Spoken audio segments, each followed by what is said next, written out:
बच्चों, आज हम गैल्वेनोमीटर यानी धारामापी के बारे में पढ़ते हैं। इससे पहले जो हम पढ़े हैं उनको थोड़ा सा हम देख लेते हैं। पिछले क्लास में हम लोग ये देखें कि किसी भी बंद परिपथ जैसे धारा लूप, धारावाही कुंडली आदि हम इन सारी चीज़ों को हमने देखा। यानी बंद परिपथ में धारा लूप, धारावाही कुंडली को यदि हम एक चुंबकीय क्षेत्र में, एक समान चुंबकीय क्षेत्र में रखते हैं तो उस परिपथ पर यानी धारा लूप, धारावाही कुंडली पर एक बल आघूर्ण कार्य करता है जिसकी प्रवृत्ति परिपथ की अक्ष के क्षेत्र के अनुदिश करनी होती है। यानी इस बल आघूर्ण की प्रवृत्ति क्या होती है? वह जो कुंडली घूम रही है उसको परिपथ के अक्ष माने उस कुंडली के अक्ष को यानी परिपथ के अक्ष को क्षेत्र के चुंबकीय क्षेत्र के अनुदिश यानी समानांतर करने की प्रवृत्ति होती है। ये सब चीज़ हम देख चुके हैं। इस बल आघूर्ण का जो परिमाण होता है वह परिपथ में प्रवाहित धारा के मान पर निर्भर करता है। हमने देखा tau equals to IANB sine theta, ये हम देखे थे।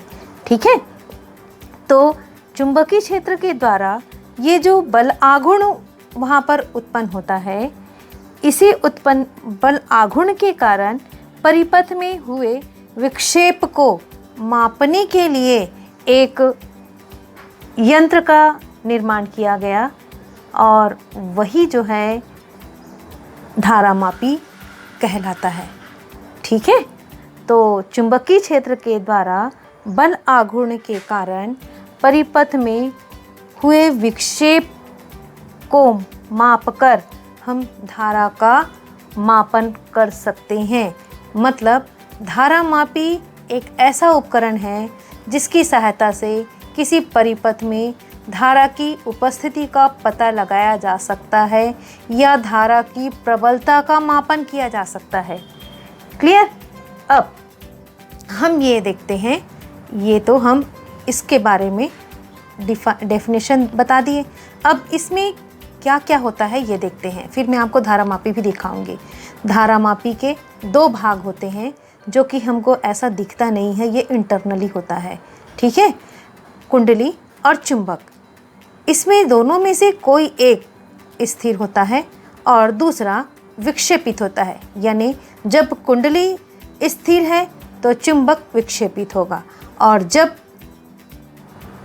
कुंडली विक्षेपित है तो चुंबक स्थिर होगा। मतलब धारामापी के दो भाग हैं, कुंडली और चुंबक। क्लियर? इन्हीं दोनों के स्थिर और विक्षेपित होने पर ही धारामापी के हम अलग अलग टाइप्स देख सकते हैं।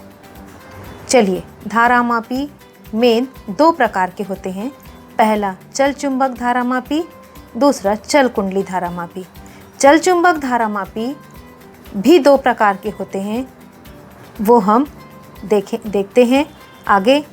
पहले हम चल चुंबक धारामापी और चल कुंडली धारामापी को समझ लेते हैं। चल चुंबक धारामापी नाम से ही स्पष्ट है कि चल चुंबक यानी चुंबक विक्षेपित होगा, चलायमान होगा चुंबक। ओके, और कुंडली स्थिर होगी। क्लियर? नाम से ही स्पष्ट है कि चल चुंबक धारामापी में कुंडली स्थिर और चुंबक विक्षेपित होगा। अब चल कुंडली धारामापी पे आते हैं। नाम से ही यहाँ पर स्पष्ट है कि कुंडली विक्षेपित होगा, चल कुंडली यानी, तो कुंडली विक्षेपित होगा और चुंबक स्थिर होगा। क्यों? क्योंकि चुंबक, हम लोग धारामापी के दो भाग होते हैं, ये हम अभी पहले देखे। तो धारामापी के जो दो भाग होते हैं उनमें से एक भाग स्थिर होगा और दूसरा भाग विक्षेपित होता है।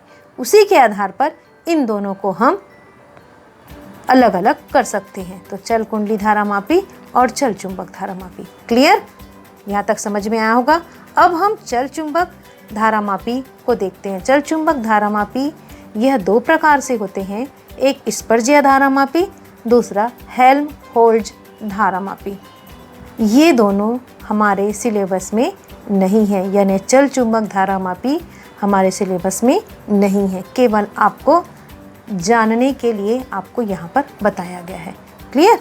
चलिए, अब हम चल कुंडली धारामापी पर आते हैं।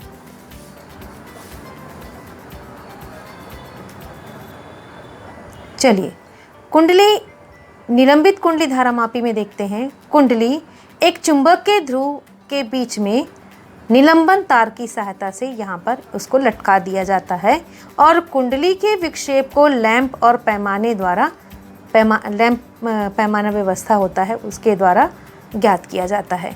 माने यह चल कुंडली धारामापी है, मतलब चुंबक यहाँ पर स्थिर होगा और कुंडली विक्षेपित होगी, तो कुंडली जो है वह घूमती रहेगी।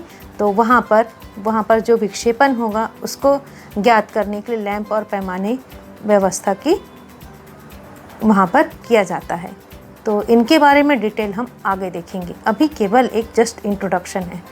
अब किल्कित कुंडली धारामापी, वेस्टर्न धारामापी, प्रायोगिक धारामापी भी कह सकते हैं, प्रैक्टिकल में हम लोग इसी का ही यूज़ करते हैं, ठीक है, जो लैब धारामापी भी कह सकते हैं। तो इस धारामापी में कुंडली को चुंबक के ध्रुवों के बीच में दो चूलों के बीच संतुलित होती है वहाँ पर, ठीक है। यहाँ पर कील पर रहती है, यहाँ पर यह जो है माने तार के जरिए रहती है, यहाँ पर ये जो है चूल यानी कि आप एक प्रकार का कील कह सकते हैं। तो कुंडली के साथ एक संकेतक भी लगा होता है। तो ये इस प्रकार से हम यहाँ पर इनके बारे में एक जस्ट इंट्रोडक्शन के रूप में देखें, ठीक।